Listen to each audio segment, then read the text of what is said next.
Lecciones de la vida de Nehemías, por Elena de White.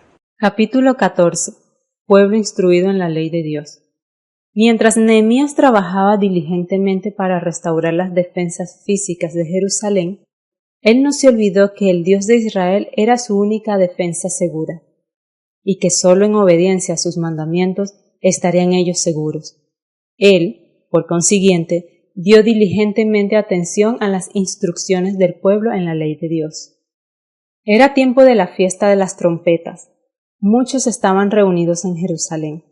Todo el pueblo se juntó en la plaza, delante de las puertas de las aguas, y dijeron a Esdras, el escriba, que trajese el libro de la ley de Moisés, que el Señor había ordenado a Israel. Y Esdras, el sacerdote, trajo la ley ante la congregación, así de hombres como de mujeres y todos los sabios para oír en el primer día del 7º mes. Y leyó en ella, ante la plaza, que está delante de las puertas de las aguas, desde el alba hasta el mediodía, y los oídos de todo el pueblo estaban atentos al libro de la ley.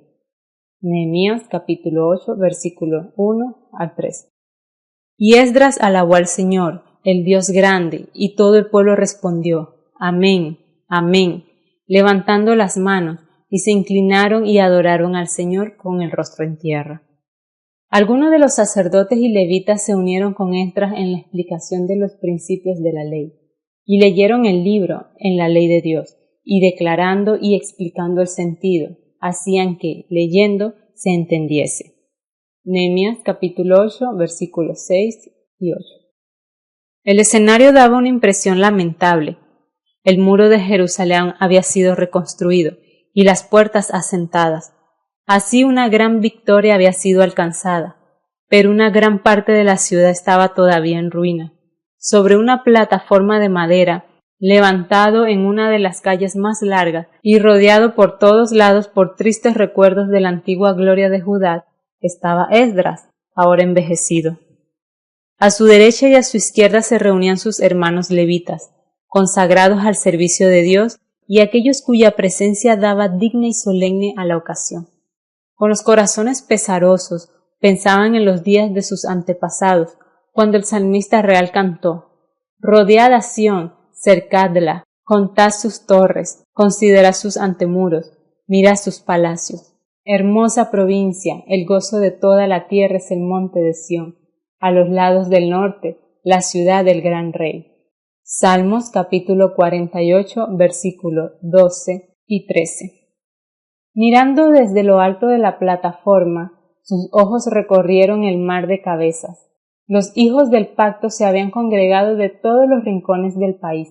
Ellos oían, absortos y reverentes, las palabras del Altísimo.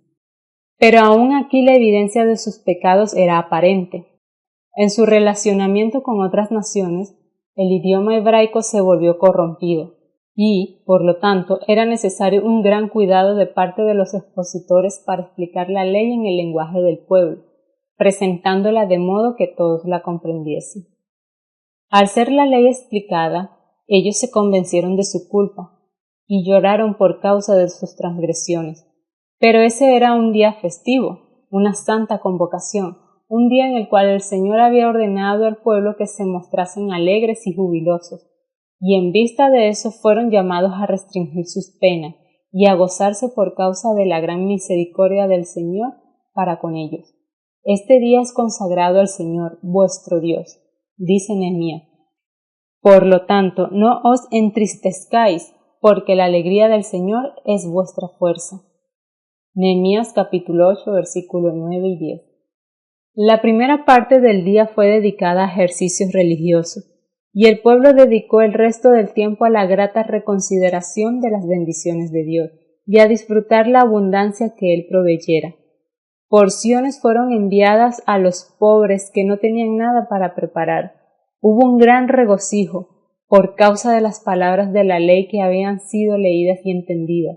Al día siguiente, la lectura y la explicación de la ley tuvo continuidad, y al tiempo indicado, en el 10º día del mes, se realizaron las solemnes ceremonias del día de expiación, de acuerdo con la ordenación de Dios. Del 15º día al 22º día del mismo mes El pueblo y sus jefes guardaron otra vez más la fiesta de los tabernáculos. E hicieron pasar pregón por todas sus ciudades y en Jerusalén, diciendo: Salid al monte y traed ramos de olivos, y ramas de acebullo, y ramas de mirtos, y ramas de palmeras, y ramos de árboles espesos, para hacer cabaña, como está escrito. Salió, pues, el pueblo, y trajeron de todo e hicieron para sí cabaña, cada una en su terrado, y en sus patios, y en los atrios de la casa de Dios. Y toda la congregación de los que regresaron del cautiverio hizo cabañas y habitó en las cabañas, porque nunca hicieron los hijos de Israel, desde los días de Josué, hijo de Nun, hasta aquel día, y hubo alegría muy grande, y día a día, él, Esdras, leía el libro de la ley de Dios, desde el primer día hasta el último. Nehemías capítulo 8, versículo 15 al 18.